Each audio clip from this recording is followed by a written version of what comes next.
Ghislaine Maxwell now claims that every time that something illegal was happening at an Epstein party, Donald Trump was in the other room reading a Bible, holding Melania's hand tightly. Wait, what? In terms of how life has changed and how it was 250 years ago, washing clothes in the stream, using a washboard, hanging them to dry, hunting for food, coming up short, not having substantial shelter, life has changed tremendously if you fast forward to today. 100% agree. America, Austin, facts. Austin, being a young individual, what do you look for? I guess this is a good question. Who are like role models to you, and like who are role models to you that inspires you to be a good man? I know you're a young guy, so that's an interesting question for yourself. Curious to see what you say. But okay, new video. So apparently they had a debate about guns. Guns is always an interesting topic.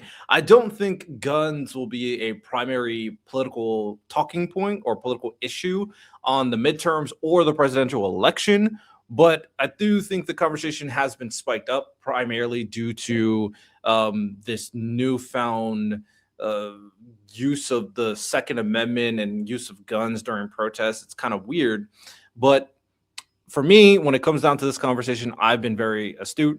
I am not anti-gun. Obviously I've been in the military. I fired a gun. I do think guns inherently can be cool weapons, but I don't understand the fascination and the love for guns. I also think the interpretation of the Second Amendment is for the most part incorrect. From my understanding, it was mainly used based off the idea that these like local areas or like states or localities should kind of have like their own private militias, especially the ones on the colonies at the East Coast, because they want to have the ability to fight against any potential invaders coming from the coast, especially people from the UK.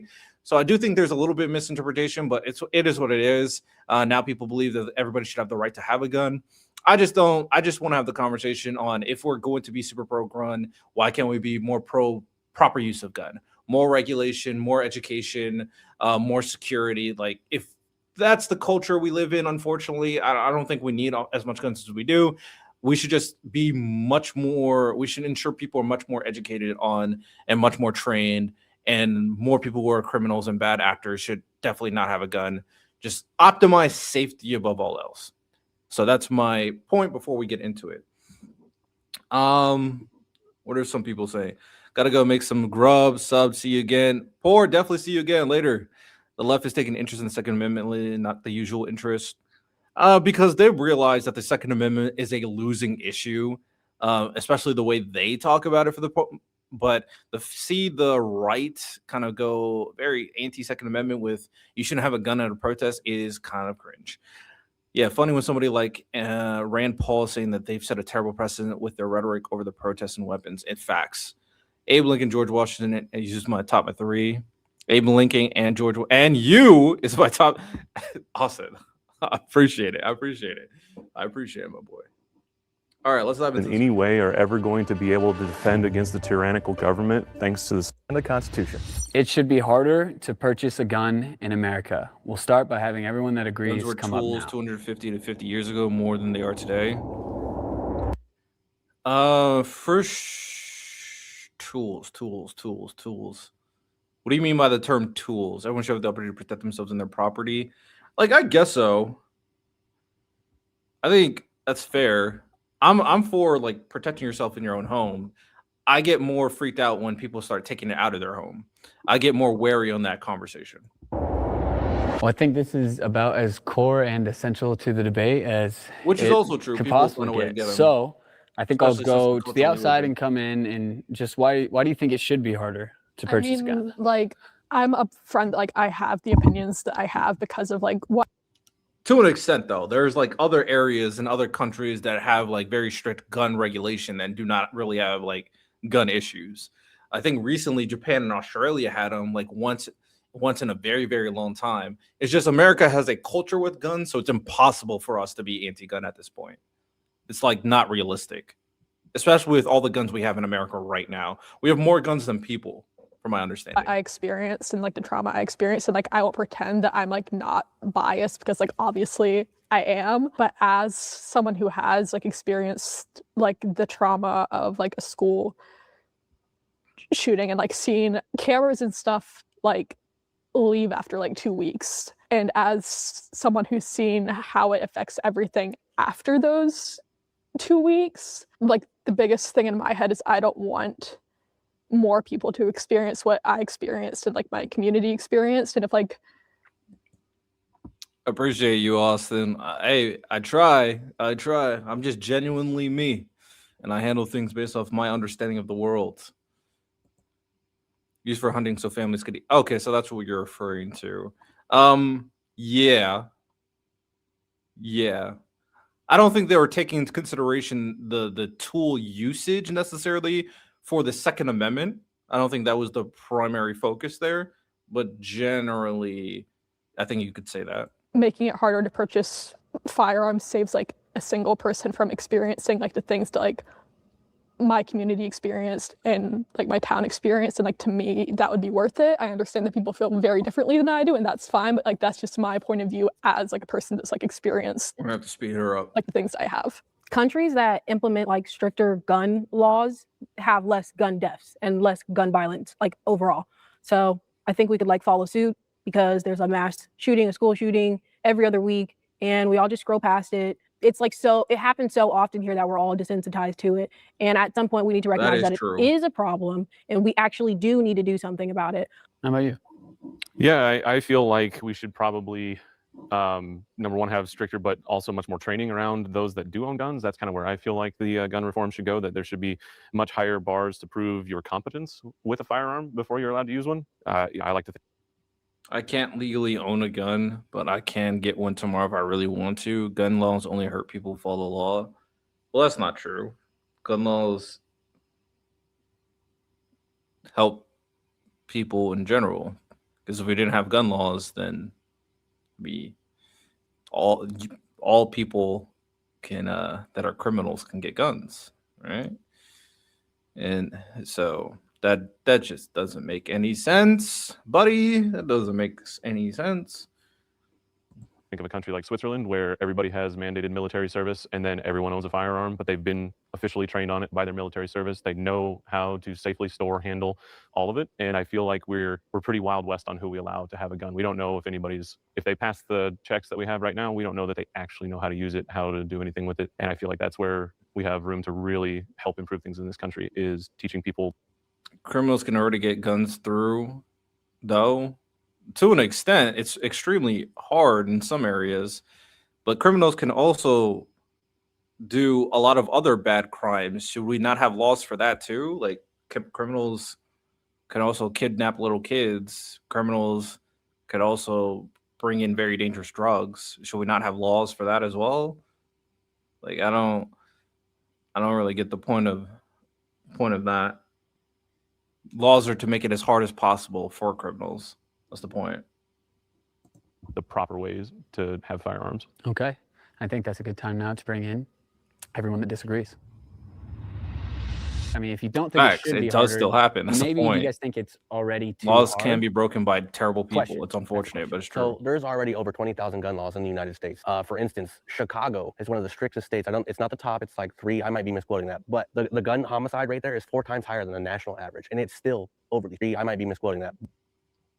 But for instance, Chicago is one of the strictest. So there's a fact check. You guys can't see it, but Illinois ranks 6 out of 50 in strictest gun laws according to Gifford's 2025 scorecard. Everytown.org has Illinois ranked 3 out of 50. U.S. firearm rates 6.7 per 100,000. Chicago 24 to 28 per 100,000. 3.5 to 4 times higher than the national average.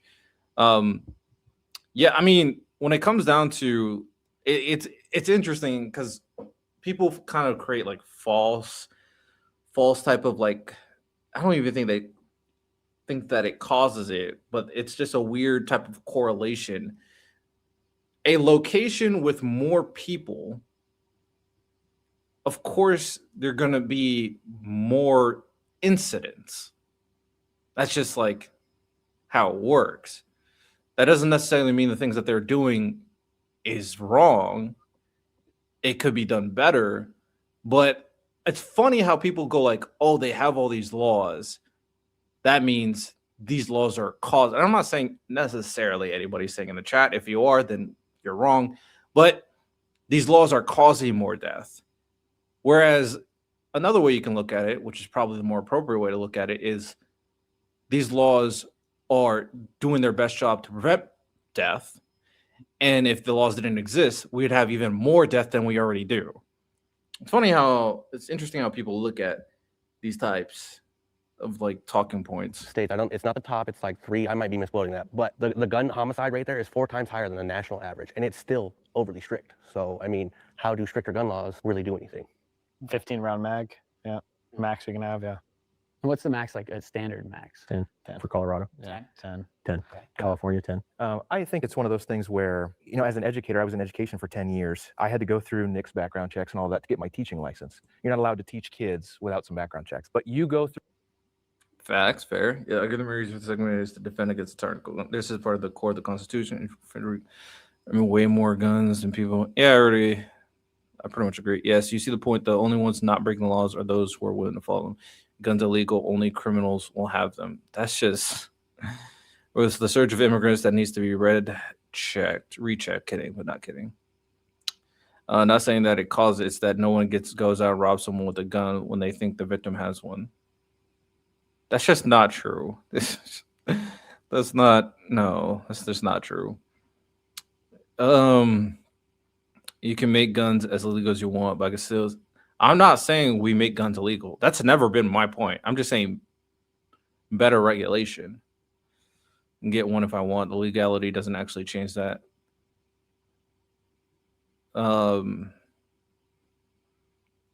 So it's just like this is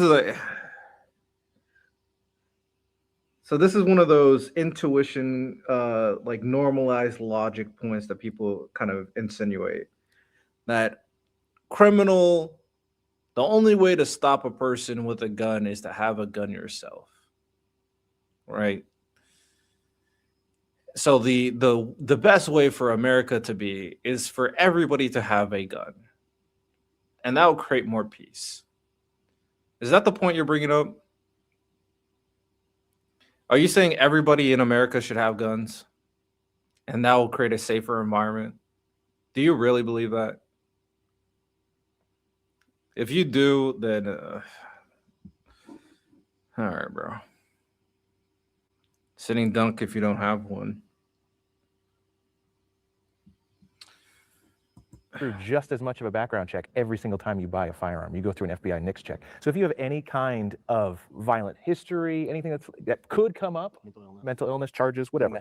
Domestic. Well, that's a big one. You're going to get denied right then and there, or you'll be put on a wait, and then they'll review it. It actually takes some time to look through what your case actually said. Then they'll either deny you, or they'll say, oh, you know, maybe it came up as this, but they weren't the one responsible, etc. But the FBI usually is the big one that everybody kind of turns to for background checks. So it's the same way every time you buy a firearm, unless you're doing a person-to-person sale, in which case, if I'm selling to you or any one of the, you know, our wonderful contestants on the other side, I have to be totally responsible for what you're going to do with that.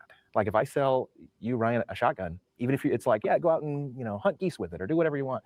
If you use that against somebody and the serial number comes back to me that I sold you that gun, it's on me. I will catch charges for that. I will be in trouble for that. No way transfer it. You can go through an FFL and do it that way, and then they get a background check. But most people who sell privately are not going to sell it to somebody they don't know. It's not like selling your couch. No. I have never met a single person that did not sell a gun to someone privately, that they did not fully know them, fully know their background. I'm going to piss out. Have a good night, chat. Thanks again, host, for having an open mind and good heart. Appreciate you, Heather. I'm not as good as you think I am, but, you know, I try my best to communicate these ideas to the people. But definitely have a good night for sure, Heather. And trust them implicitly. And most people still go to an FFL and do the background check anyway. We see at least 10 of them a day. Which is highly recommended. Yes, very much. Very recommended. Unless it's family or somebody that you know intimately their history. You do not want to risk your own Even legal status. And with serial numbers and everything. Yeah. Take a picture of their ID, you make sure. And being an FFL, a gun store owner and a gun retailer and a firearms manufacturer, I can tell you that getting a firearm is an FBI check every time. Even when you go and you get a handgun permit to purchase handguns in the state of Iowa, the sheriff handles that. The sheriff then reaches out to the FBI. The same FBI that your local FFL uses. It's all the same system, the FBI NICS check. We are doing the same checks that the sheriff's office uses on you to check and give you that permit. So you're getting a background check with any handgun, with any firearm purchase, even right out the gate by getting a permit. And even though you're not buying a firearm, you're getting a background check just to get the permit to buy a firearm. And then if you don't have a permit and you come to the store and you pick out a gun, you are now filling out a 23 question, 2 pages of forms. If you are, it even asks you if you're addicted to marijuana or you smoke marijuana, you don't get a firearm. So even though you haven't committed no. All right, I didn't even answer the question, the prompt. It should be harder to purchase a gun in America.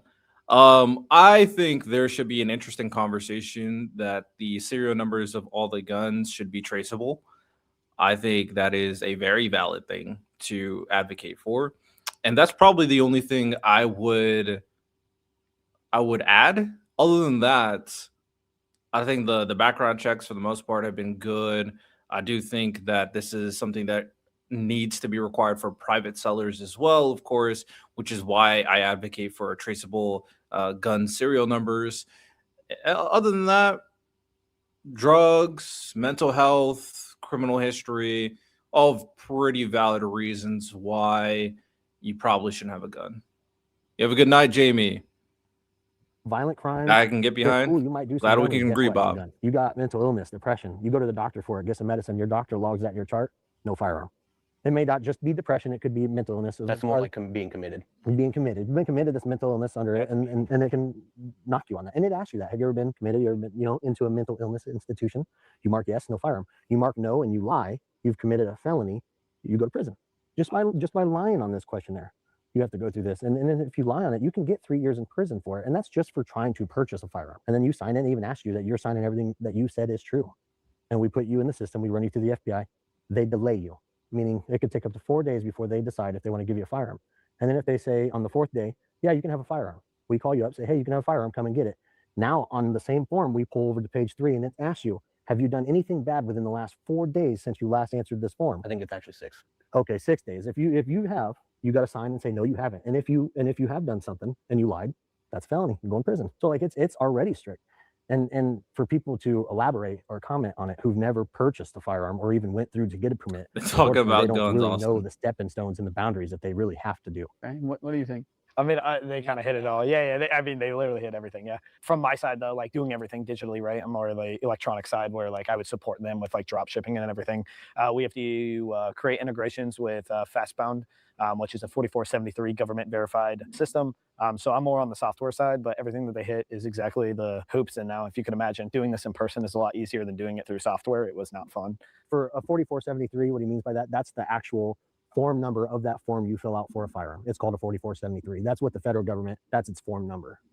Sorry, for anybody who I does. should have explained it, but yeah. No, But yeah, I just making sure, yes. Yeah. Because they spoke earlier about how they wanted to maybe get into it and purchase one. And by educating them like, hey, this is what you're going to run into, give you a heads up, like do it good. Do it good. That is the way, right? Yeah. So And it also covers straw purchases as well. Oh yeah. So if you're purchasing it for somebody else, like if you're filling out the form and you're going to go give them the firearm, you both now face prison. And I'm pretty sure Iowa has a strict gun law where if you actually do that, you could be held to the same standards as the person who committed a felony with such firearm or anything like that. Like you yourself could get up to 10 years for it. everything they said is exactly right. I'm more on the I send everything to them to do. And then it's our responsibility It is on them to check everybody, and then before we put a firearm out into the world. And then any firearm I've ever purchased personally has been bill of sale. So All right. So after all of that, I guess my question would be to you guys, like, what is some way that, like, with that process, it could be made harder to get a gun? What are like the first things that come to your guys' mind? Like, who shouldn't be able to get a gun, or what is a, if you think about like making it harder, what do you guys think could make it harder? Well, first, I don't like the idea of just owning a gun just because. I feel like eventually we need to be, like, as a society, come somewhere where you have a gun for either hunting or you're, I don't know, involved in the military. But like the average day civilian should not just be having a gun for fun just because they like guns, because guns are harmful. So I feel like eventually we just need to have guns, not reasons to like use that force amongst civilians, basically. The type of guns. The only reason why I probably would push back against that is that sets a very, very dangerous precedent that harmful, let me say, technology cannot be used for entertainment. And Generally, I don't agree with that because although I do think there should be very strict regulation on certain dangerous technology being in the hands of certain people. For me, as long as I proved how professional I am, how mature I am to handle dangerous technology, I want to be able to use a lightsaber for fun. I just do. I want to be able to use a lightsaber for fun. I want to be able to use a laser for fun. Like, these are dangerous, they can kill people, but under a safe environment, you should be able to use these things for entertainment. Everything. So I don't necessarily agree to that, but again, we do want to make sure that the right people are using this technology. that are allowed to be bought. Do you think there should be a limit on how many guns someone can own? Yeah. What about you guys? What is that limit? I mean, like, what would you ever need like 100 guns for? Like, what kind of, you have to be drug dealing at that point, in my mind, to be like, I mean, people collect Pokemon cards though. I guess, but like, I mean, are you protecting Pokemon cards? You couldn't. There needs to be a limit on how much you can use and what you can use. Assault weapons are like semi-automatic, like weapons that like fire rounds fast. It doesn't make much sense for us to have them. Like if you were talking about hunting rifles, for example, or rifles where you couldn't do as much damage to mass amounts of people, I would see more of an argument for that. But like the fact that you can get like an AR-15, or like, what do you need that for? I just doubt that zombie apocalypse is going to start in the next 3 years. Like Have you ever? I was too immature for my laser. I'd be the first to admit it. Oh, fair enough. Hey man, we make sure the lasers can't be on everybody. That's the whole left ideology regarding guns. They want them gone, and they use gun control as a means to do that. It's foolish, ignorant, naive, and dangerous on an epic level. I think you're overreacting. They want them gone because they know it is dangerous. Like, it is dangerous. It does kill a lot of people. It does hurt a lot of people. You should be a little bit more empathetic before calling it dangerous because it's a foolish ideology. No, it comes from a place of harm reduction. Come on, bro. But yeah, it's just like, just because of like your feelings about it, sometimes you got to think on grander scale, and the precedent it could potentially set. There's probably not a good precedent for banning guns to be used for entertainment. Just purely for entertainment. There's no way to set that standard. 10-watt laser. It's a tricky subject. I personally lean more people gun though. More pro gun though. I'm pretty neutral. Like, if I had my perfect world, I don't think guns are that necessary, but I don't think there's a way for America to set a policy for guns to be like illegal. So I think we have to work within the system in our culture right now. Shot an AR-15 at all? You ever shot one? I would never like to. No, I feel like I'd shoot myself in the foot. Yeah, no, they're not at all. They're That's pretty why you safe. train. And I'm an Yeah. impulsive person, Yeah. and I just don't like the idea of being able to. You don't know when your mental health could plummet. Things happen all the time, and don't want to be surrounded with something like that. Do you own more than one pair of shoes? Oh, Mhm. Do you own more than one purse? Yes. Okay, as a guy, I want to know why you own so many shoes and so many purses. Okay. Because Because I don't own no purses. I mean, I but don't own many shoes. I mean, if we look at our outfits, I understand her point. Her point bringing about like my emotions. I never know. Gun is like the leading cause of gun deaths is suicide, and the ease of being able to kill yourself is very with a gun in particular. Like the instant way to do it is unfortunate. clearly I'm into fashion, like that's my thing. So I mean, I guess I could understand. Well, no, I can't understand the idea of really being into guns because it's like how many guns do you need? Like, I mean, like there's a No, purpose not for everybody guns, can which is control their walking emotions, around. Austin. I mean, but There's like also a how purpose for a often? pistol. There's a purpose, There's a purpose for a shotgun. pistol There's a for purpose sure. AR-15. Right. I don't understand the purpose for AR-15. If we could, Just like it's Help hard for allow me me to to understand 15 shoes. Now I know your boyfriend can make you mad. You could beat him with 8 different boots. yeah, That could happen. still would cause a lot less harm than a semi-automatic. Like, Mass-wise. well, yeah, like a weapon. I Like, think it comes down to there's always going to be an ideological divide between people who enjoy going out and shooting targets and having a specific type of firearm for that activity, and people who don't, and that's okay. You know, we're not here to ever try to rewire somebody's brain or anything like that. But my big gripe with all of it is the regulation side of it, because think about it from a car perspective. you might not like driving a big SUV or a semi, but does that mean that somebody who really enjoys semis or big SUVs should be limited from, because I mean, SUVs kill a lot of people, and especially when you're using them incorrectly, you know, drinking and driving, it's the same way as using a gun incorrectly. You shouldn't be buying a gun to go murder people with it. Just like the guy in France who took a van and drove it through hundreds of people at a nice parade, you know, like. Yeah, there's always going to be ways to kill people, Correct. Always. I Yeah. mean, obviously, there's but we can make it harder. Well, especially when these Guns could be a little too easy. Go ahead. Oh, I was gonna say, like, especially for like looking at which guns are used the most when it comes to gun violence. That's like a pistol, yeah.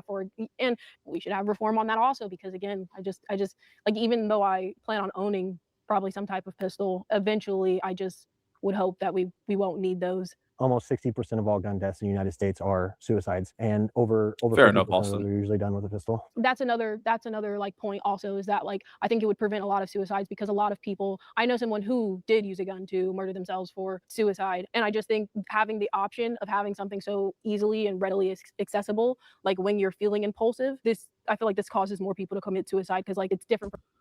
And before people kind of go in the mindset, it's like, oh, they could use other ways to commit suicide. It's not necessarily the aspect of committing suicide. It's the fear of pain. It's not the aspect of death. It's the fear of pain that can prevent you from committing the aspect of death. Because we understand that there's other ways are going to hurt. Like, this is not a process that's like feels good. Something instantaneous, like, oh, fine, quick, and I'm done. But like, you do something like, I'm not gonna give suggestions. That's probably TOS. But if you do some other activities, it would be much more harmful. It'd hurt more, and you'll be more hesitant. So it's just those deterrents can be helpful in terms of saving people's life. That's like the argument. From like taking a bunch of pills, you don't die instantly. You probably sit there. There are people who take pills all the time, and then they call the police because they're like, oh, I actually regret my decision. But like, after you pull a trigger, like, there's no regretting your decision. That's something that I think only adds to the amount of suicides we have, and I think that would greatly lower the number of suicide rates. It would deflect it from firearms to something else. You would have more pills. You could do People cut themselves in the wrist, sit in the tub. You know, it's an iconic movie scene that really does happen. Well, yeah, for sure. But a lot of Like you people, said, but like, you can come back. yeah, and like a lot of the things is like a lot of people like fail to attempt. Like for women specifically, women also have a lot of failed attempts of suicide, but because they're more likely to use a non-loud or extremely like violent method of killing themselves. They're more likely to take pills. They're more likely to not use a gun. And I feel like if guns weren't so easily accessible, the average person, if they really want to kill themselves, they're going to have to go find some pills that can, you know, kill them, or they're going to have to go find a razor and actually have to experience like the pain with a gun. Oh, for sure. Gun self-delete really just completely, there's just so much bad stigmas, or bad what do I say? It's not even a stigma. It's more like bad sentiments in resulting in inspiring regarding it. It allows for the idea of instantaneous relief, and if that instantaneous relief doesn't happen, it completely changes your life forever. So yeah, there's just so much a part of that, which is like a worthwhile conversation. Why it's not trying to compare it to like other means of self-deletion, it just doesn't work. It just doesn't. Not necessarily misconceptions. It's just like there's different threads of the conversation. So that's why I said sentiments. There's like the inspirational thread of the conversation versus the potential consequence. Most people are thinking, it's quick, I'll be out, and I won't be here anymore. Just, I don't have to think about it. Quickly, I want to get opinions from you two as well on your side, and see, do you think there should be a limit on how many guns you can own? And then again, like, and also I'll collect from you too, like, what guns do you think people shouldn't be able to own if there is any? I mean, like, my opinion about it is a little bit complicated, because the shooting at my school, the thing that could have changed it is our, like, I'm not from here, but our home state's like child access. Like, I think in Maryland, like, that's where I'm from, I think like those specific laws, like, you stopped being considered quote unquote a child at 15, which, and it's changed. I think they changed it to 17, like, because of what happened at my school. But I personally take a lot of issues with like how certain states structure their child access laws, because like if you're 14 or every other context, like you're still a child, except with child access prevention laws, which like doesn't, and like I understand that like parents like take their kids like hunting and stuff, but like child prevention laws supervise access, which like I think if you're a child, like under like all other contexts, like you should still be considered a child in terms of like shooting firearms. All right. And what about you? Do you think the same is? Well, yeah, I mean, I agree with should what put you're on the saying. Yeah, Super if you're Bowl not in old the enough to vote, background, why are you might old as enough well. to buy a gun? Like, I understand if you're I shooting will with say your with the parents. child prevention laws, like it's not with purchasing it, it's with like password, like your parents like safe and stuff like that. They still have control of it, and you're only allowed to use it when they say so, kind of It thing. depends on the state. It's really state dependent, which makes it like tricky across. I'm not sure what it is for Nebraska. Yeah, Yo, I mean, the so, I Seahawks are wanted to talk to blowing a out few the things picture that some right of y'all all around had said. You know, number one, I wanted to talk about the peer-to-peer sales, because I would bet anybody here $10. Why she sound like she about to cry? Let her be, bro. She went through a school shooting. She's not used to public speaking. Not everybody speaks so clearly. So I can find 10 videos of peer-to-peer sales without any paperwork being done in 10 minutes on YouTube. Just because I've seen the investigative reporters go out there and do it and buy guns at gun shows and have people just say, yeah, here, cash, go. So when you were talking about owning a car and the restrictions around that, like we're in an honor system with guns. You know, with a car, you have to go, you have to register it, you have to get insurance to be able to license it. We're still in an honor system with guns. Yes, there's all these things where you're felony restricted, you know, like, yeah, you can get a felony, but if the argument is that criminals don't follow laws anyway, then none of those things are actually doing anything to prevent the issue, which is where we go back to training side of things and needing people to understand how guns are used and the danger of guns. Because like you were saying, suicide, I'm a suicide survivor. If I didn't have an armory on post and I had my gun with me at the time, I wouldn't be here, but it was pills and alcohol. And so my liver was like, I got this, you know? And so here I am today. That after my first deployment, I had enough. And if my gun was there, I wouldn't be here. So I do believe that our suicide rates are directly tied to our gun access. If you look at the amount of suicides per capita in the United States versus every other country in the world, we're not that much more because mentally you need them to unstable than every other talk. country. Like we're talking orders of magnitude in the like 15,000 times more people are killing themselves with guns here than in like a place like Switzerland that has more guns per capita than us. But they teach everybody how to use those guns. They're strictly controlled. They have armories there for public use. You know, that's more where I see that we need to do. Like, yeah, when I was in the military, I didn't have a gun all the time. My gun lived in the armory unless I had a legitimate reason to pull it out. Was I allowed to have that gun? Damn right. But it was still being properly controlled by the armorer, somebody that was trained on all of the safety protocols. I mean, think of how many people have misfires because they don't even understand how to clean a weapon. You know, how many gun safety incidents have we had because of people just not understanding what a weapon is? You know, like that's where I see that we need to do the real work in this country, is teaching people that want to have guns how to properly own them. And yes, we do have mental health stuff, but I don't think that our mental health issues are so much worse than every other country that's why our suicide numbers are so high. I think it's because, like you said, we have so much easier access to it than everywhere else does. And if I take a gun. Very interesting points made by this guy, and I do like shout out to him for sure for surviving what he went through. And that just goes into the further conversation that the guns provide an opportunity to self-delete you so instantaneously. So the tool that can be used for self-deletion should not be compared to other things, and that's why like making sure people that are in the right state of mind shouldn't have it is very important.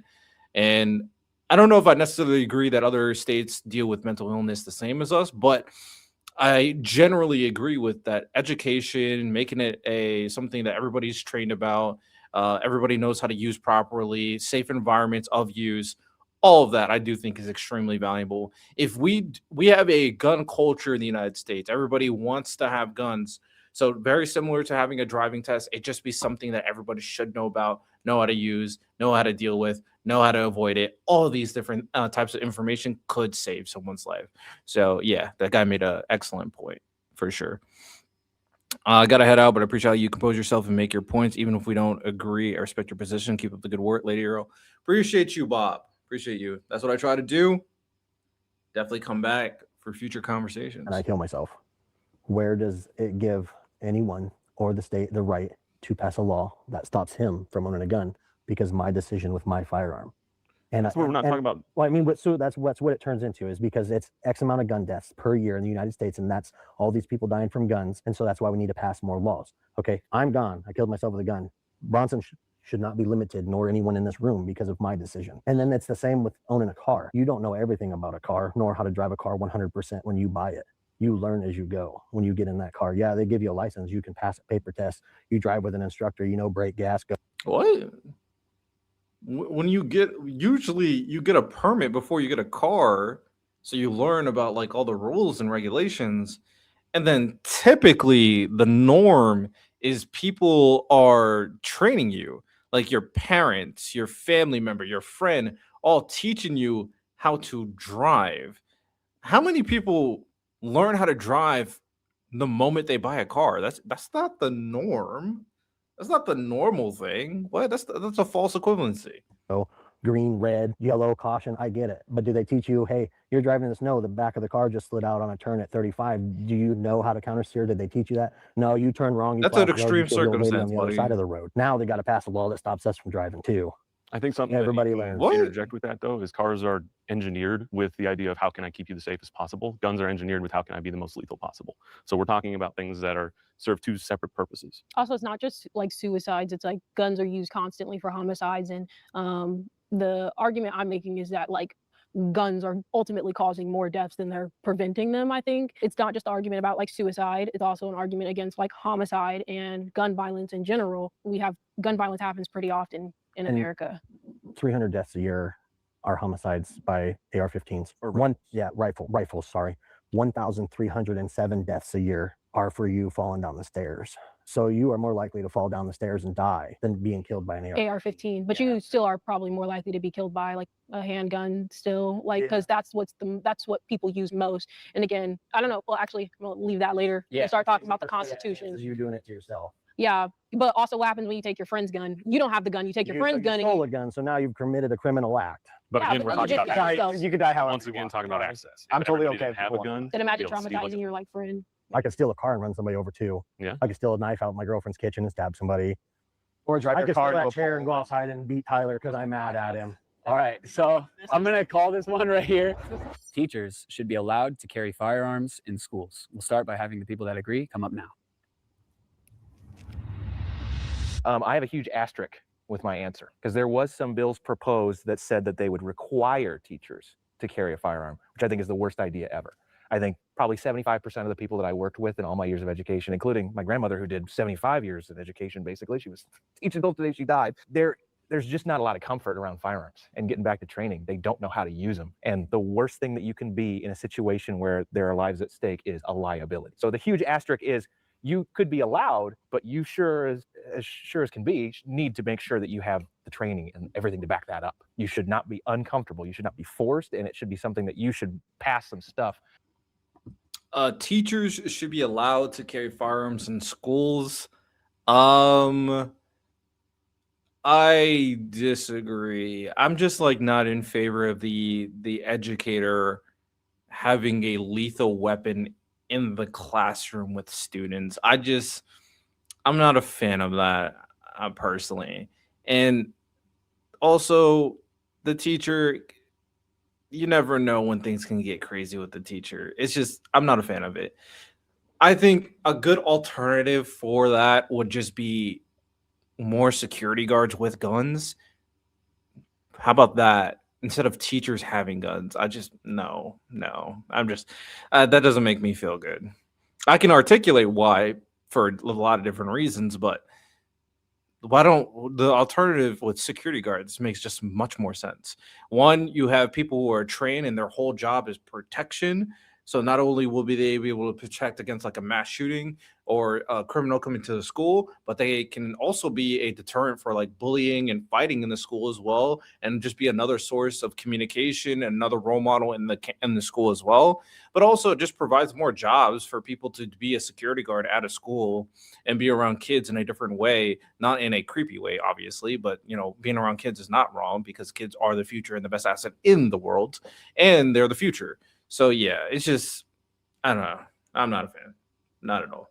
Before you're able to actually do that, because the classroom setting is a lot more intimate than just being at like Walmart or Target or what have you. I know every student in my room. I knew most of the students in the school. If somebody's going to come after me or my kids, I would have been extremely prepared if I was armed to defend any one of those kids. And I would have died for any one of them too. But handing someone a firearm. If we were to ban guns, wouldn't that mean banning guns for police and security? Oh, I'm not in favor of banning guns. I'm not pro ban guns. in Australia, Jewish schools have armed security guards have done for decades. That should be an easy thing to do. I don't know why everybody just universally is not in favor for it. I'm saying you need to carry this, which is what some of those bills were. They said we want to have a gun in every classroom. That is absolutely not the way to do it. You need to make sure the person is very comfortable, very well trained. The teacher's pro-choice on it. Yeah. They shouldn't be forced into it. They should In be something that Australia, really, ban obviously guns? Bronson being a teacher and a firearm. I don't owner, think they he's ban guns. trained I in it think and it's being a teacher. they have really So strict his decision gun most laws, likely from would my have been opted in understanding. instead of being forced to it. And that's the same way, you know. In Iowa, a long time ago, to get a permit to carry, you actually had to go train. You actually had to go to the. Why did the U.S. just pull the funding for the child ring network investigations in education and food and special needs support? What are you referring to specifically? Are you talking about like some of the cuts we've done? Are you talking about something in particular? If you're asking why the current administration cut funding, is because they don't give a fuck about any of this stuff. Can't speak for the Trump administration. Shooting range, the sheriff's shooting range, and they actually trained with you, and you actually had to pass a certain training, a degree with this handgun before they would actually give you the permit. So every permit person in Iowa, before they did away with this law, every permit person in Iowa who had a permit. Oh my was actually goodness, trained by another the sheriff's office, guy. and that was. There's a lot of woke, screwed up individuals that call themselves teachers, basically in the demon that ruin cities and states. Yeah, just shut your mouth. You're yapping. Yes, in 2020 we lost our equivalent of the first, the second, and the fourth. Oh, trust me. Did you hear what happened, Bonnie? That's why we lost our rights. I don't know. What are you referring to? I don't know exactly what you're talking about, to be honest. That's how it was for the longest time until I think up until the last 10 or 15 years. Then they stopped it because if you didn't pass, you couldn't get the permit. Then you couldn't buy a pistol. And it was kind of taking your right away. So I see why they dealt away with it, but I also kind of think it was a bad idea. That was how mine was when I went in. You had to get the I had training? to get permit to purchase, and I had to pass an actual test in order to go get my concealed carry. Was it a shooting test though? It was not a shooting test. It was a written test. Oh no, That they was had the shooting only tests. thing. Yeah, so I got out of the shooting test, but I still had to be written. No. All right. Well, why do you think teachers should be able to carry firearms in school? Going back to the thing I talked about with the police, right? It's just like, you know, you're gonna mess around, bring a firearm. You're probably not gonna when you know everyone else has a firearm that has like seniority over you, right? Like it's people you look up to as a kid. In my school days, I never thought somebody was gonna bring a firearm and they didn't. And unfortunately, you know, I can't say that about every school, but I was in a small town, so I would 100% think that if teachers had firearms, a student's gonna go, well, I mean, I'm just gonna get smoked. Why would I try? But then there's the flip side of like maybe that's what they're looking for, right? Like suicide by teacher might become a thing. Oh yeah. In that aspect. So Oh, that's a very say, interesting but I point. do think that numbers would go down. But then, you know, devil's advocate, because we might as well play it here. We're playing a talk show here, anyways. What if the teacher loses their mind?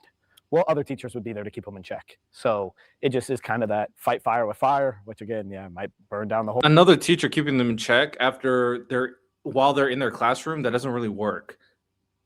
They could just pull out a blicky and just go crazy. The accountability there just doesn't make sense. The budget, the Big Beautiful, yeah, I'm at data assistant, and especially in education was a bad move. Oh, the Big Beautiful bill, I'm 100% agree with you for sure. I agree with like how the rights have been. Basically, everything you said, I agree with. I just didn't know what you were referring to specifically. World, but we're in America, you know. Yeah, let's hope it doesn't. But that's just kind of where we're at as a society. Unfortunately, we're not, you know, every other country. All right. And then how about you on the end before we bring them up? I feel as a kid, if I knew my teacher had a firearm at that time and someone was going to come in, I wouldn't have to hide under a desk and be worried that they might flip that desk and get me. I'd just be behind my teacher, and if they got me, they got me. What? That's how I feel about it. Knowing that someone is there to not protect you. It's just smart. like when you're a kid and you have your dad in his room. You go to bed at night knowing your parents are where they're at. You know that they're there. You know that they're going to protect you, so you can sleep a little bit easier. And But you're not going gonna hide behind having them. firearms and stuff like that. So Okay. And I think that is a good time to bring in the disagreeing side. Okay. So teachers carrying firearms in school. You guys think they shouldn't, and I'm just wondering why. And I guess I can start with you. Yeah, I mean, like, I agree with the, like, if it's not forced, then that's a little bit different. But at the same time, kind of from my own point of view, as someone who experienced like a school shooting, specifically on the shooter at my high school. Oh, you're good. I'm not one of those people that just like hates all Jews. That's not me. School, he was a student who like attended like the school, and like the only thing that I can think of with this whole like hypothetical thing is like asking a teacher to think about possibly having to kill like their own student. I think that's putting a lot of and like if they choose to take that responsibility, then like I guess they can do that.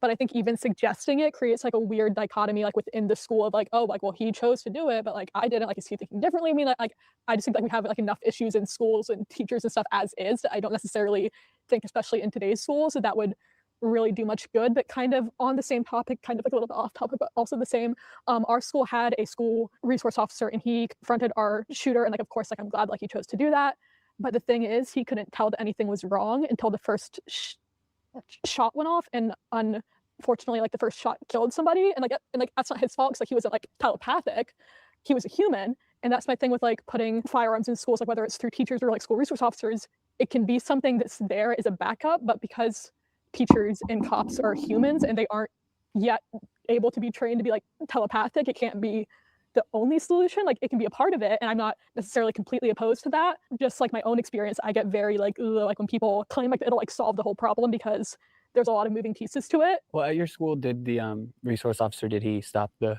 it was a little bit complicated because like he pointed it towards the kid and then the kid chose to like shoot himself like at like the same time. So like he chose to kill himself because he was confronted. So like I'm glad that he stopped him, but very unfortunately because he wasn't telepathic, he couldn't tell like that something was like happening until like the first shot went off that unfortunately killed a 16-year-old girl. So what would be the reason for putting firearms in a classroom besides possibly aid the event of a school shooting? I feel like if that's the only argument we're making, I still feel like this is a really silly question, because I feel like this will cause the media to eventually turn on teachers. I feel like when most people are getting their teaching degree, they're not under the like idea that if I get this degree, maybe one day I might have to put my life on the line to save the children that I work for. I feel like what happens if a teacher now has a gun and there is an active shooter situation, and the teacher thought that they would react a certain way when they were faced with the possibility of death, but they don't end up reacting the way that they want to. Now, I could see this also becoming a thing where people start to demonize the teacher. You could have done something. You had a firearm. Why didn't you do something? Also, I'm not sure if y'all have ever been in a like really bad classroom, but there's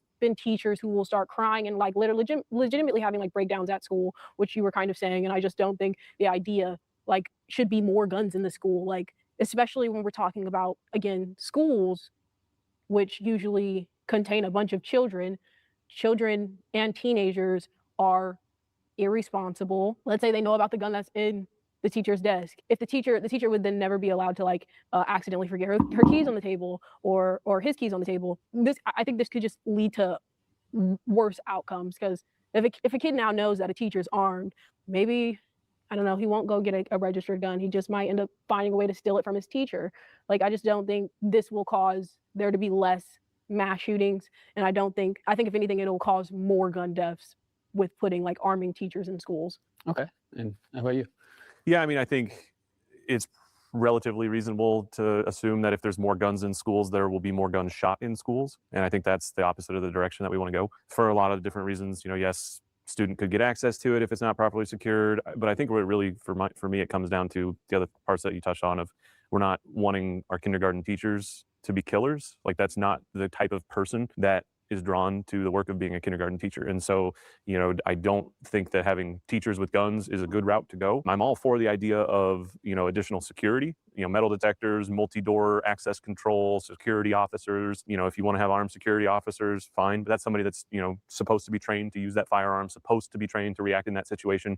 That's what they do day in, day out. Are we planning to have every 2 months teachers go to the range to stay up on their firearm skills? I mean, that's what, they're being paid for that. Right. Like, if you were in the military and your job wasn't infantry, you still had range time every few months to keep those skills sharp. We can't just hand a teacher a gun and then 9 years down the road when there's a school shooter, expect them to be able to react in that situation. My mom was a teacher for 40 years and I love her, but I would not put a gun in her hands in an active shooter situation. I don't feel like that's what she would be good with, but that's why she was a teacher. She was a special education elementary school teacher because she had that kind heart. I don't think a lot of teachers, like you said, would be able to pull the trigger on one of their students. All right. Well, I think that's a good time to open up the floor to maybe back to see, is there anything in particular that you guys heard that you wanted to address to them? Oh, yeah. Them to you? There's a lot of stuff. Look, mine's really easy. So like that would be an opt-out situation, right? For somebody that wouldn't be in it. So that like they were talking about, and I totally agree with, would be like opting in of like, yeah, I want to be that person. And then second is just tax-wise, like, are we just going to tax pay for more armed guards, or is that just like become a opt-in teacher's responsibility that wants to be? Maybe it's a couple dollars extra an hour. we're gonna okay, we can't be using we don't want to use tax dollars to pay for more security guards. We can't use that argument when we're talking about the safety of kids. That can't be the argument. That cannot be the argument. My tax dollars is more important than the safety of kids.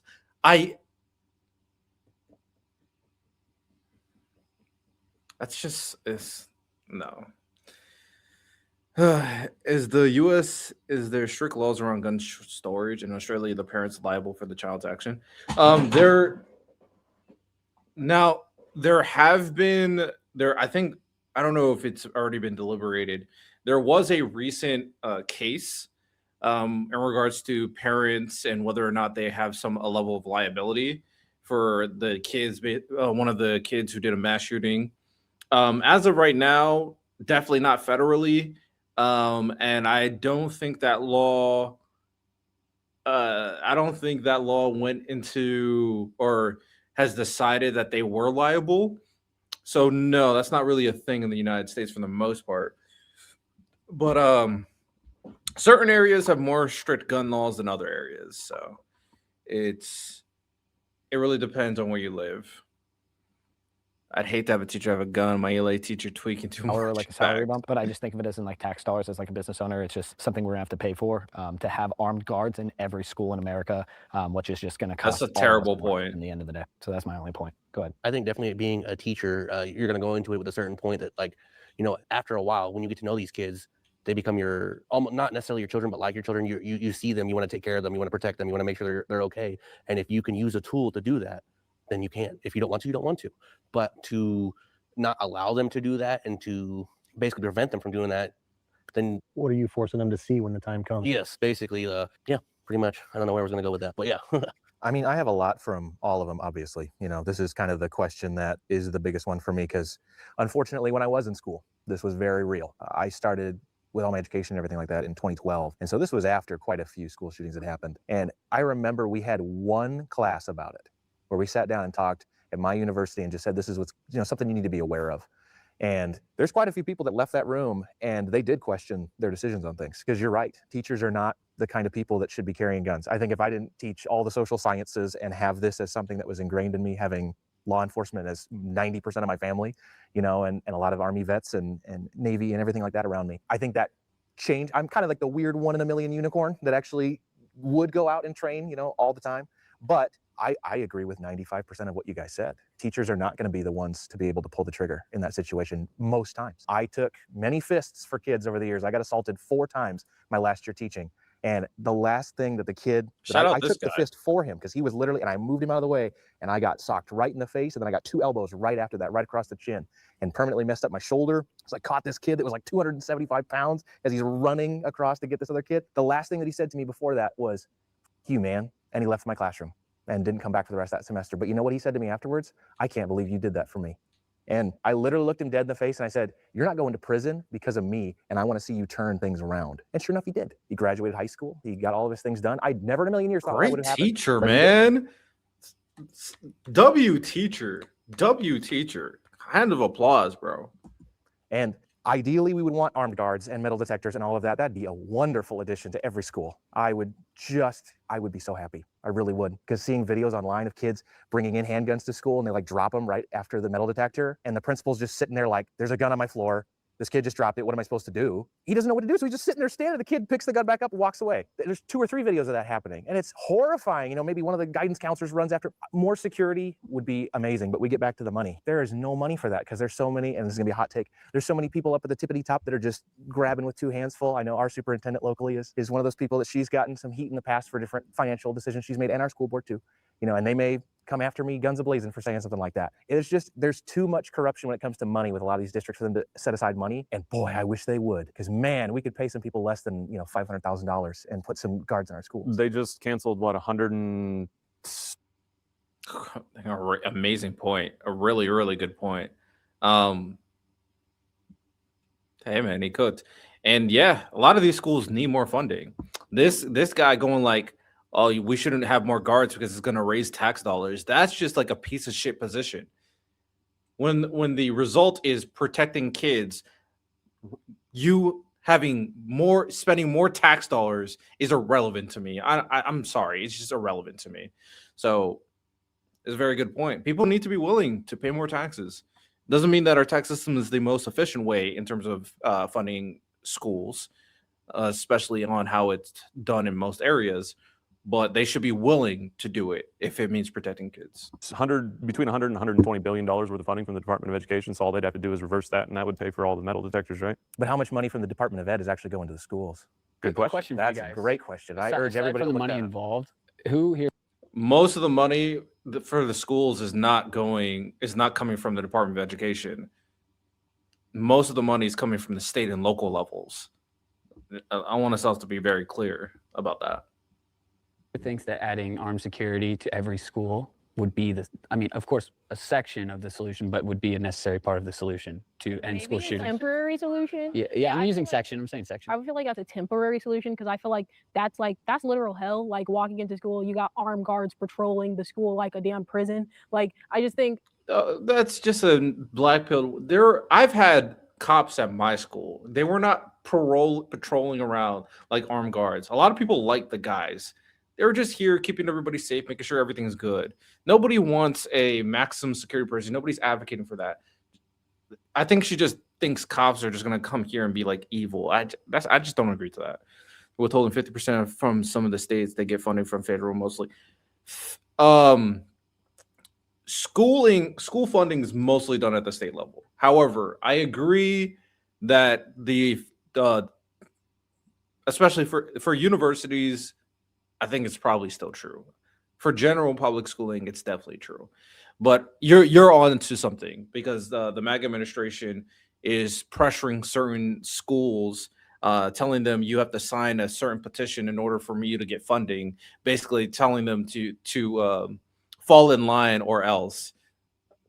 Very fascist and authoritarian of Donald Trump. like the problem once again is like mass shootings and easy accessible guns, like having metal detectors, making people like wear clear backpacks and like all the other like things to try and prevent like a gun from coming into a school. I feel like that only would be a temporary solution, but I wouldn't want that for long. Like imagine like you go to school and you got guards down that are just like patrolling with their big Facts. guns or whatever. I think that's like I feel like that would be hell for a lot of children. Like I just don't think they would be like comfortable with the thought like of a bunch of people like again the metal detector thing, and like I just feel like that's like I feel like people would feel like that's infringing on not only their privacy but also Fair enough. it's just so extreme. Why would we need guards patrolling schools? Also I wanted to say with like teachers having guns, I feel like bad teachers, because there are bad teachers who do bad things to students, could have leverage on students by having a gun. So All that right, also. knee-jerk reaction question. If you guys all knew, like, and this is for everyone, I'm gonna go one by one, right? If you guys all knew that there was an armed guard, patrolling your halls, right? While you're in class, let's put yourself back to like 6th grade, okay? One word or the other. Do you feel comfortable or uncomfortable with that? Comfortable. Uncomfortable. Comfortable. We had them, so it wasn't a problem. So comfortable? Yeah. I mean, what if that dude gets smoked? You know what I mean? Like, then we're screwed again. I mean, if it was multiple, yeah, if it was multiple, but like altogether, say- yeah, as long as someone is armed, yes, more comfortable, yeah. I mean, like I'm sitting here like because like we had one, so comfortable. Yeah, like one, but like not a bunch. Like I just think that's crazy. Yeah, we had one at our school, and nobody was uncomfortable. He was also the DARE officer, so everybody had grown up known him. Yeah. Yep. DARE officer. That's the same guy that was at my school, a DARE officer. It's like nobody's telling like 20 police security guards to be at these schools. Nobody's saying that. They were always the coolest. But I wanted to come back to what you were saying though about the metal detectors and stuff. I don't know if anybody remembers flying before 9/11. Like we all got used to TSA and metal detectors and all that pretty quick. So I think we would be able to get used to it, and it would just become part of life at that point. If it was something where you had a double door access control with metal detectors, X-ray, all that stuff going into schools, it's not going to solve everything, but I think it would help in a lot of instances. The thing that I worry about with a lot of those kind of programs is I feel like there's going to be a very disparaging way that they're applied, and your inner city schools are going to get 20 resource officers with all kinds of metal detectors, and then you're going to have these other schools in different spots where it's pretty lax and they just kind of let things fly. And I don't know how they'll ever be able to equally and non-discriminatorily apply the policy if that is what they're trying to do. Because historically, we've never been good at that. I can definitely see that. And then, your comment about the metal detectors and a bunch of guards walking around. You now are sacrificing, with your point of view, you are now sacrificing safety because of an inconvenience. So you'd rather give up your safety for a convenience because armed guards and metal detectors inconvenience you. So you give up safety to not have that. Oh yeah, she definitely has like, I don't even know if it's PTSD, but she definitely has a negative notion towards cops. She's for sure like very left leaning. And then, statistically, there are 32 states that allow teachers to carry firearms in schools in the United States. And all of those 32 states and all of those schools that allow it have never had any school shooting deaths. 2 of them have had attempted mass shootings where the teachers stopped them. I'd have to see that statistic, but as I was like saying before, I just think the That's idea of interesting. like having, again, like even in our school, like North, like the people who graduated with me, we had resource officers in our class, and there was a specific resource officer that was known for using like as much violence as possible when it came to diffusing situations. So again, the idea that these people could end up being our saviors and not the people that are actively harming us is, I think it's a little fairy tale-ish, and I just don't think that we should have, like, again, guards patrolling. Like, again, we should be figuring out how to stop people from wanting to enter a school with a gun or even having access to that gun. But again, yeah, that's You can come at these type of solutions in a variety of different ways. She's thinking a little too one-dimensional, and it's just not that simple. all I have to say. To hit on your point about the fact that you had that resource person use disproportionate force towards other people because maybe they liked it or whatever, one way to solve that would be mental health checks, background checks, and stuff like that. Better policing who you're hiring and doing stuff like that. So I don't think that just because they're there, you should be scared. I would feel more comfortable myself, but I would see figuring out a way and enforcing policies that would help you determine who would be a viable character for that resource guard that would be carrying and policing the school and protecting kids. I was just curious. Does anybody else remember pre-Columbine? Was anybody? I wasn't born yet. So. Right. Like, I was 5th grade when Columbine happened. So, like I very much remember a stark change. Like before that, we were doing nuclear bomb drills, and then we were doing active shooter drills. We were Cold War, and then Columbine happened shortly after the collapse of the Soviet Union. We went from And the Cold social War media training us, was, just for nukes. That was actually a real. No, I threat. That wasn't was gonna more go real after. I don't know if training I'm because still gonna go Russia over actually that. had a sub out in the waters ready to launch. Like A that couple of was a countries real are threat. banning And then social Soviet media Union for collapsed, 16-year-olds. World got saved, yay! And then a couple years later, Columbine happens, and that's like the first big media really just blew that everywhere. Now that isn't the very first school shooting. There's actually very many more before that. And that's where I was kind of get at. Like, what do you think that media influence had on the propagation of school shootings as a Hard whole? to hear you over the video. Oh, my bad. No. I was gonna do some research. A couple of countries have started banning social media for people under 16 years old. So that's what I was referring. Did you hear her voice breaking on when she talked about her experience? Yeah, it's super sad for sure. Like these situations, she's very passionate about it. And I think people should just be a little bit more sympathetic to these circumstances. Because it got so much attention. What the media does best is I'm done media with does kids' best by things. fear mongering. It gains its viewership. It gains everything from fear. The more people are scared, the more they're going to be attracted to it. The more they're going to watch it. The more they're going to sell it to you. There's look at all there's thousands of schools in the United States. Thousands upon. I do think there is laws in different areas. It really just depends on the area you live in. But I do think there is a requirement for most areas that parents do have to store their guns in a safe places to keep it out of kids' hands. Because accidental kid deaths is something that we do not like in America, for sure. Thousands. We hear 15 shootings because that's what the media feeds on. So 15 schools out of 3,000. So what is the actual percentage? One is way too much. You think One is too much. One is bad, but let's put in some metal detectors, double doors, maybe add another resource officer. Our resource officer was actually really cool. High five, awesome. There was a DARE officer too. They would actually encourage all of us every time they'd see us in the hallways, like, hey, you have a good day today. They were actually a really good person. And her situation where, she was spoke to tackling people. Yeah, she, her resource officer. And that comes down to there is a bad cop. There's good cops and there's bad cops. You might have happened to get one, but in our school, ours was a good one. And then, luck of the draw, it sucks. The Second Amendment is outdated. We'll start by having everyone that agrees come up now. Oh, the Second Amendment is outdated. Second Amendment. I don't think it's outdated. I already said this before. I think it's just misinterpreted on what it actually is. I think the current interpretation is that people think that the Second Amendment is that everybody should have the ability to just own guns. And that's not my understanding of what the Second Amendment was supposed to be. Do we need the Second Amendment? I mean, as of right now, we have too many guns in America and we have too big of a gun culture. So getting rid of it will not solve anything. It probably would make things worse. I guess since you're alone and you sell firearms and manufacture firearms, I guess I'll ask you, why is it outdated? So my response is most likely not going to be what you guys think. My response is going to be the Second Amendment is outdated, because when the Second Amendment was written, everything was an equal playing field between the citizens and the government. We had the same armaments as they have. Now, being said, as we move forward, the government is able to progress and become more advanced in these armaments, while the civilians are stuck on still that same level.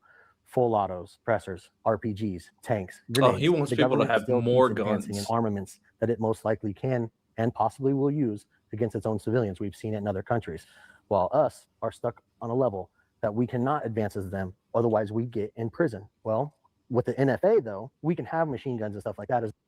Bro, we're not giving citizens machine guns and nukes, bro. Come on, like, come on, be reasonable, bro. I thought he was gonna. He's like, it's outdated because citizens don't have good enough guns. Like, we need more advanced guns. Like, come on, bro. Like, what are we talking about? Social media for children in Australia, but now they're on roadblocks and other things, which are completely. I mean, they can't ban a video game, but I think the Roblox is being looked into. Ban them the legal. For As sure. long as we give the government $200, our own money, then we can move up to a level that they are at, but only with a currency, only with giving them money. So it's illegal for us to be the same as them. But as soon as we give them money, it's okay. So yes, it is outdated, as we are still stuck on the back burner while they continue advance. But when it was written, how our founding fathers wrote it and had it be, we were the same as them at the time. So we could have, as citizens, we could have the same arms, level of arms, as well as the government. People, the Second Amendment back then was, it wasn't looked at individuals. Different locations back then, different what are they called? What are they called? What are the colonies would have the ability to arm themselves to protect themselves against potential invading foreign forces. So they would have like cannons and stuff. It wasn't that everybody else had this, like every individual or compared to the government. It was every like militia or state or union or colony were like equal, because there was not really a big federal government yet.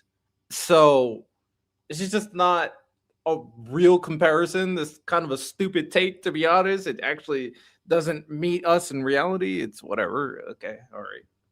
It doesn't make any sense. He wants everybody to have machine guns and nukes and lasers, and I don't want that. I think that'd be bad. I think a lot of people will die if that happens. I think it's kind of crazy, but I digress, I guess. One day, legally soon, I'm going to need them for the reason that the founding father allowed them.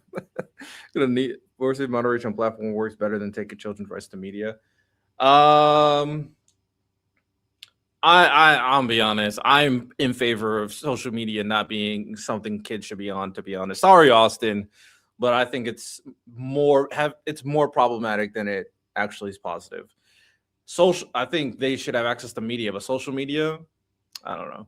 My preferred method is creating a kid version of social media that's heavily moderated, but these big companies do not want to do that shit. Sometimes I never know if you mean for sure, like you agree, or if you're sarcastic and disagree. Oh, really? My bad. Correct. That's what I believe in.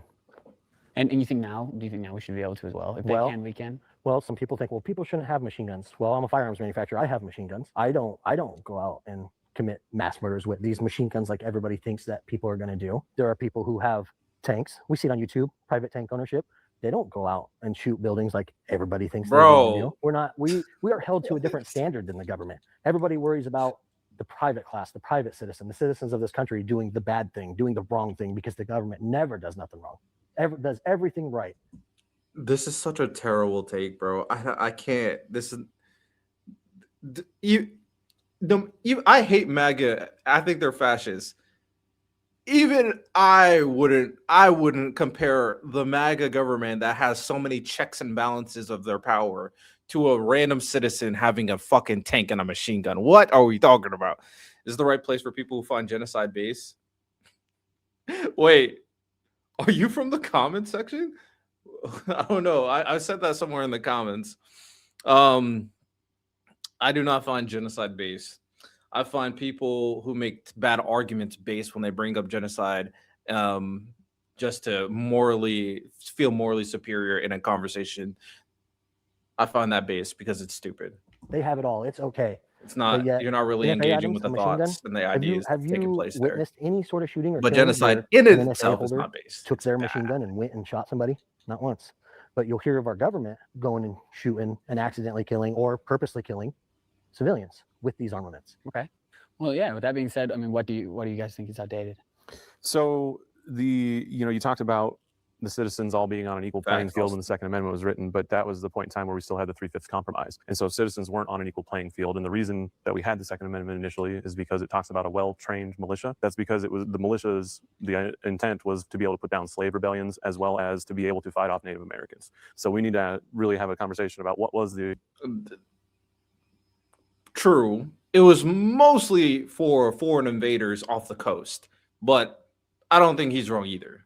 intent of the Second Amendment originally. There's a very, very scary racist history to what the Second Amendment really started from. Now, to speak to the idea of trying to fight against the government, nothing that you can own as a person will do anything against a drone at 20,000 feet. The idea of us as citizens being able to fight a government, like what we know about is impossible to fight against. What they don't tell us about that they have is beyond our comprehension. So to think that the citizens in any way are ever going to be able to defend against a tyrannical government thanks to the Second Amendment, that's just not realistic. Having tested weapons in JSOC, there's nothing that we can do as civilians to fight against them. If they want to come and kill us, they will come and kill us. That's how it is.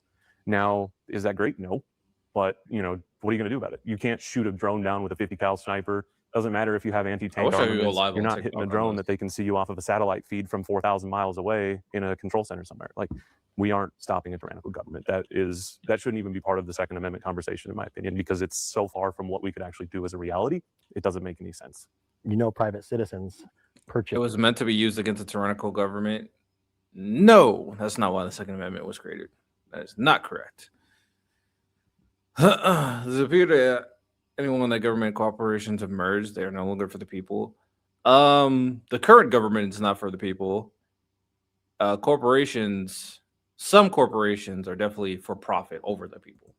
And own thousands of ex-military aircrafts, F-15s, F-16s. They even spend millions to have Su-33 Russian fighter jets. Now, these are jets that have done and proven have shot drones out of the sky. These are also sold to private class in America, American citizens. Yeah, you may need $5 million, but you might be that citizen with $5 million who has that military jet capability to shoot down your drone, your UAV.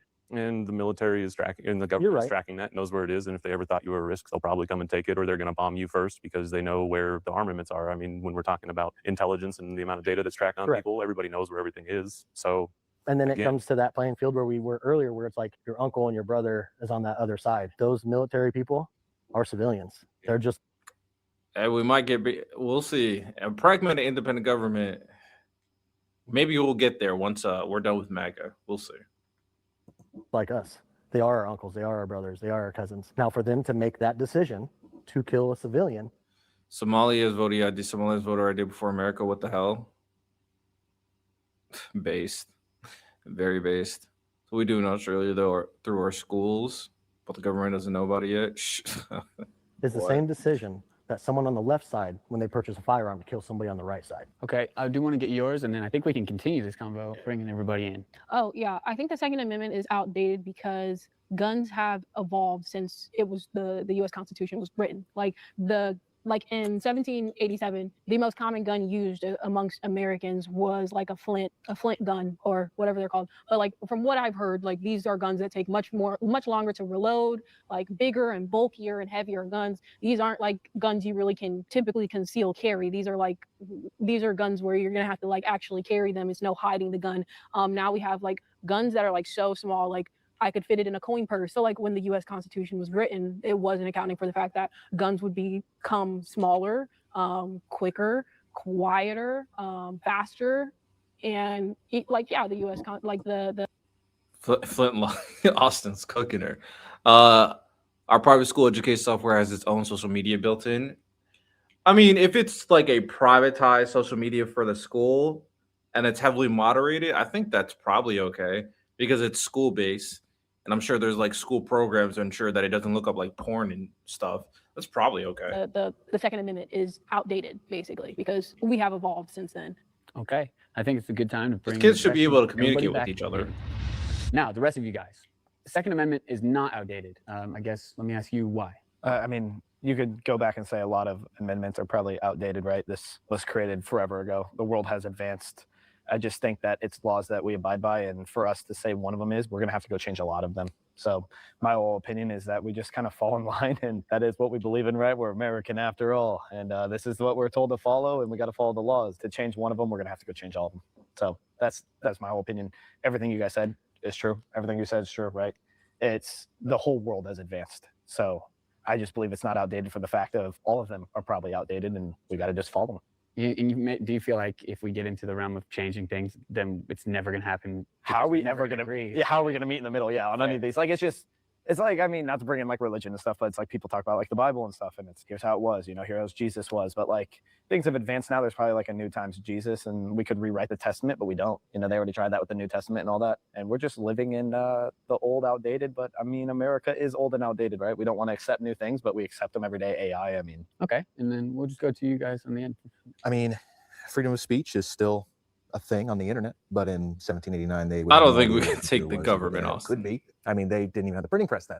You know, you're still talking about pamphlets and books. You know, like, you know, they didn't have automated printing presses. They didn't have, you know, even dial-up would have been magic to them. And yeah, we can sit here and debate semantics about how it was written, because the Second Amendment was supposed to be pretty clear cut, but now we have 15 different lawyers can give you 15 different interpretations of what each word means. Then you're going to have 5 historians come in and say, well, in 1789, this word was more used to define this way, et cetera, et cetera. The whole basis of the whole thing is we can debate it till we're blue in the face, and we're never going to agree. I think we can all sit on that podium and just understand that we're never going to just totally see eye to eye on anything. That's what makes America great, is about the compromise. You have to be able to look into somebody's eyes who doesn't necessarily agree with you 100% and say, you know what, I think we can meet in the middle, and I think we can make good things happen too. Just the same way as when the Federalist Papers were written in the late 1700s, they were not for a federal government. And that made a lot of these founding fathers put things in place that would check that federal government. So yeah, it may seem old and it may be not written as clear cut as let people just have their guns. You know, I would love if it was written, you know, like for a kindergartner or something like that, just so easy to interpret. But this document is a living document. It still governs every single law in our nation. And there's quite a few that go against it. You know, Matt mentioned the NFA. The NFA is a giant gun registry.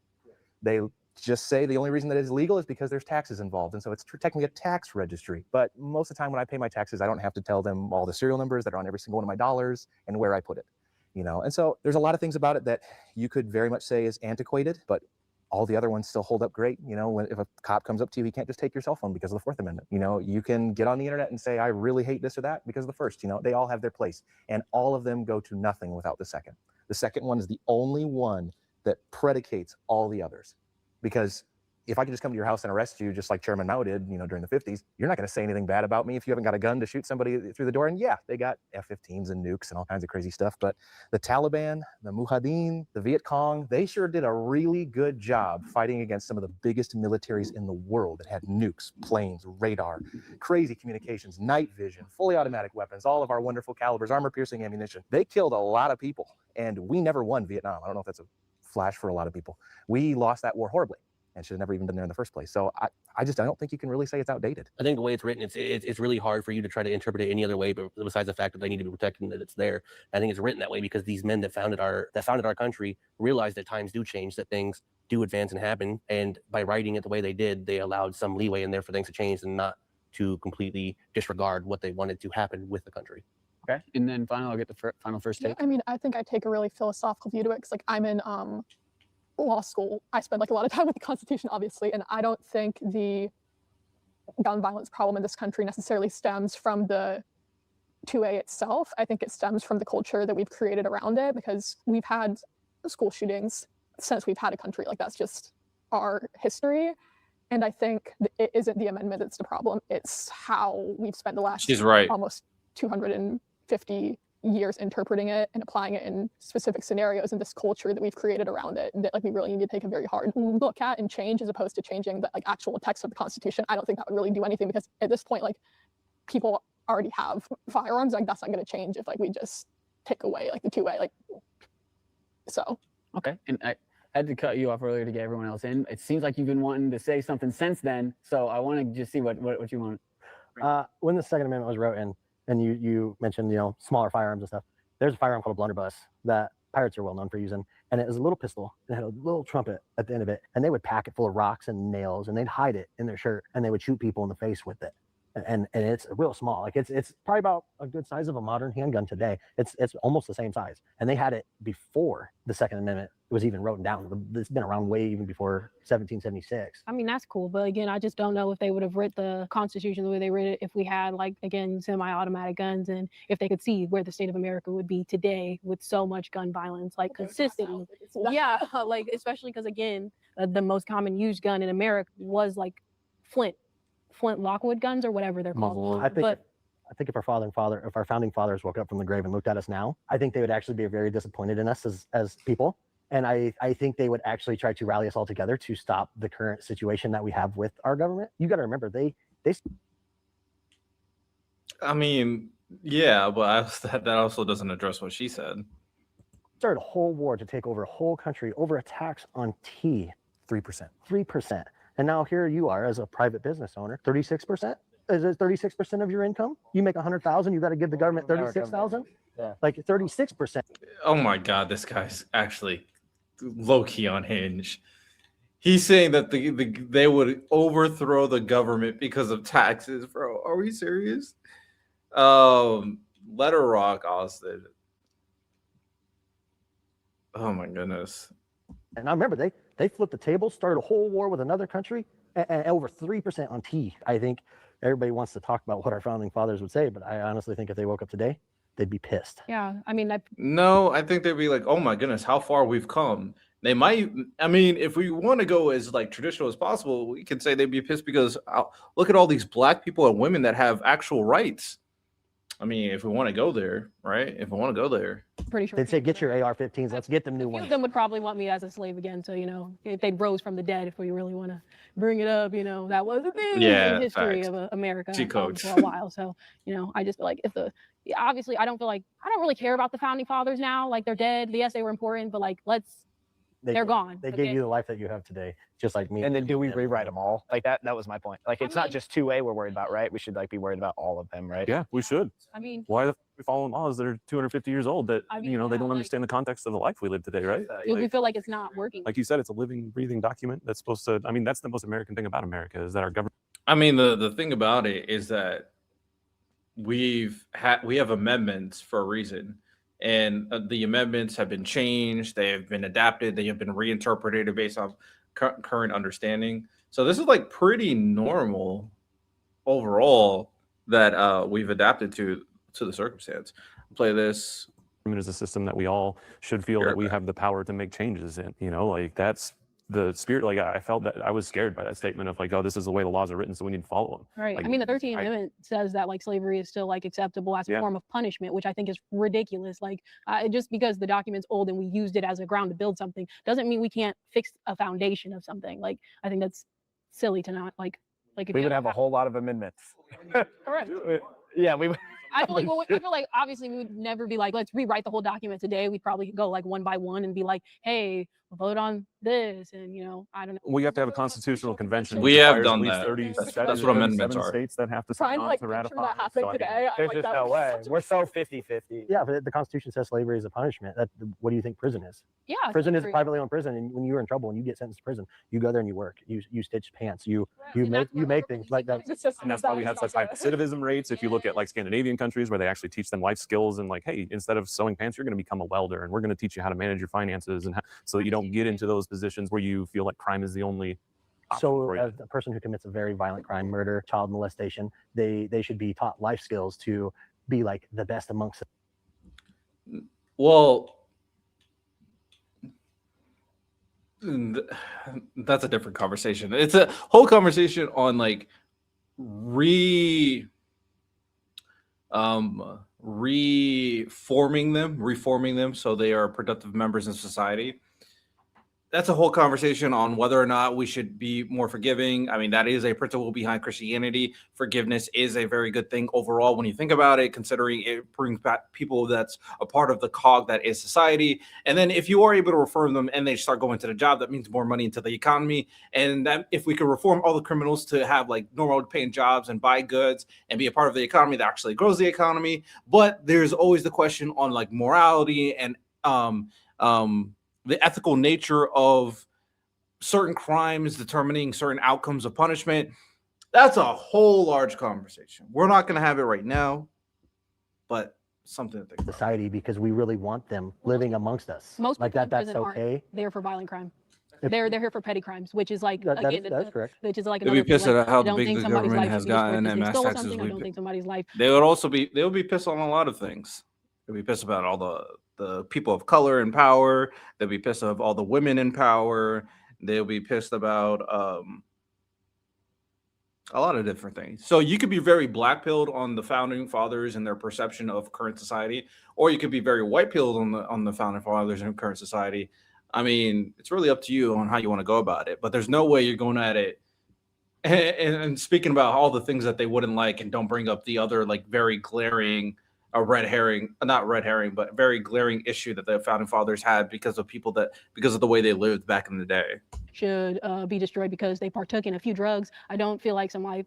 They would life see should be taxing as taken. progress too. Then if they see use slave labor, extract. we slave can't, labor. we're You have picking to and keep that profit choosing. off the prison system. You keep feeding the prison system, so you plant drugs in places that you want people to have them, and you also make it easier to do crime in those areas, and you over police those areas, and that leads you to having a prison population that never goes down. We have like I think we have the largest prison population in the world. Combine the rest. Maybe.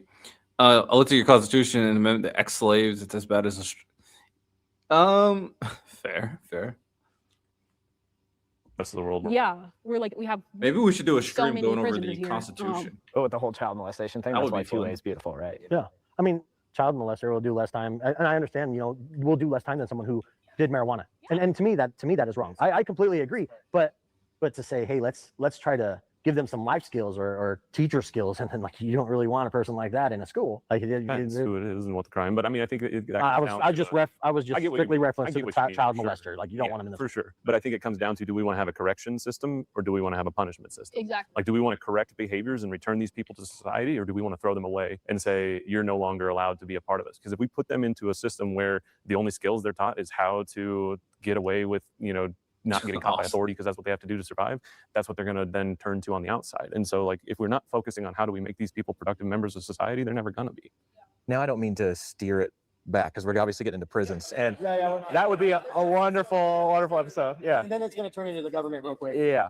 So I think that'd be a great one because there's a lot to say. And I think we would have 99% just total agreement. Yeah. Look, trust me, prisons, the way they do prisons is wrong. Privately owned, making money off people, slaves. I get it, and I get it. So then my question though is, should people get so heavily in trouble for very small, teeny tiny violations? Because the ATF, as I think maybe a lot of people don't know, really love the tiny violations, and they love to bust in your door at 2:30 in the morning and shoot you in the face. I'm fine for equal education if that helps. I wish I could do more. We did apologize and give them line back. Yeah, I mean, at this point, we live in a different society, and we do have to make up for our mistakes. And I'm there with equal education. All taxes we pay, income tax wasn't back then. Also, death tax, inheritance, sales tax. They knew we would pay tax. But it honestly really hasn't gotten that out of control. We are making way more money than they were back then. Death tax is interesting. I didn't know a death tax was a thing. Everything else is reasonable, but death taxes is kind of crazy. I'll be honest. Face or Death do whatever tax. because they're a big federal body of uncontrollable people. 60%. And that's where it went death back to tax is not a my thing is like, thing. hey, That sounds the crazy. government can have machine guns. You can too, as long as you give them $200. Well, let's say I don't want to give them $200 and I have a machine gun. I get 10 years in prison, or I get them kicking in my door, shooting my dog, and killing me over it. And it all could have been prevented if I would have gave them $200. So Even just the suspicion, because there's been Oh, people that they say, well, this person was it Ruby Ridge that was suspicious? That's a whole other thing. I don't Oh, know. sorry, I Right. should have took it too deep. Yeah. Right? It's just one of those things where somebody can be violating the law and not realize. Again, there's 20,000 gun laws. There's so many, and you have to be aware of them all the time, regardless of what you're doing. And so whether you or somebody in your family, whatever, violates one of these laws, it's instant prison time, and they don't mess with you at all. They're willing to make an example of you no matter what. And it leads more to the same issues that we're talking about, though, is you have people who are like, well, how am I going to just tiptoe around this? How am I going to, survive in this climate? And then I've also talked to people that they inherit stuff that was never registered and they have to destroy it. And where is the fine line between, this beautiful document that we have that has given us so many rights and was well thought out and, all of this, where does that end and where does the 6 billion other laws start? And how are they compatible? Because right now they're not. And I think we pretend like they are. And it's wonderful to have discussions like this, where we're all kind of finding some common ground and, and talking things out. But I think, boy, it seems like on our side of the aisle, there's not a lot of people fighting for us. It's a lot of people who are just like, oh yeah, just take the guns away because that'll solve the issue. What are you talking about? There's whole organizations that fight for gun laws. Gun usage. The founding fathers never said we just want to shoot guns just to shoot guns. That just wasn't a thing. What are you yapping about? Don't play victim when it comes to guns, bro. That's cringe. Should corporations pay no effective taxes to be able to make monopolies? Fuck no. Corporations should be limited. Why do you need a death? I don't know. Birth certificate makes sense to me. Death certificate and death tax is kind of crazy. Yeah. And it just doesn't. And then you have places like Chicago and DC, and it just gets crazier and crazier. That was one thing I wanted to bring back was when we had talked about Chicago earlier and how, yes, they do have extremely strict gun laws and then also high homicide rates. 4 times the national The average. majority of those homicides are not being committed with legally purchased firearms. Most of those are firearms that are being smuggled through the black markets. And that's where we need to look at just the flood of manufactured weapons that we have. I mean, how many guns are there in America for every person? If we're just talking quantities, just how many there are, there's no possible way that we can realistically expect to keep track of them all with how many there are. And so it's so easy for them to get into the wrong hands because there's not enough supply chain control. Gun violence is more of a mental health issue than a gun issue. We'll start by bringing up everyone that agrees now. When it comes to the gun versus mental health, why is it a mental health issue, not a gun issue? Honestly, for someone to think I'm gonna grab a gun and I'm gonna go kill somebody, I think that's a mental. I don't really care about this part of the conversation. Interesting topic. Overall, I would say. Interesting topic. Let me look at the comments for wrap today's stream up. See if they point 22 single shot on my birth. It strangely never occurred to me to shoot anyone. Yeah, okay. People are the problem, not the guns. So yeah, we should make sure those people don't get the guns. That's the conversation, right? It's in pro-gun versus anti-gun. It's self-reliant versus dependent people. What? The black girl's so clueless, it's hilarious. Based. This girl is saying no to handguns but intends to own one. Lord have mercy. Because she understands the current system we in. You cannot like something and still do it. The fuck? That's a stupid comment. Pistol and AR have the same rate of fire, both symbiotic. I love people who know nothing about.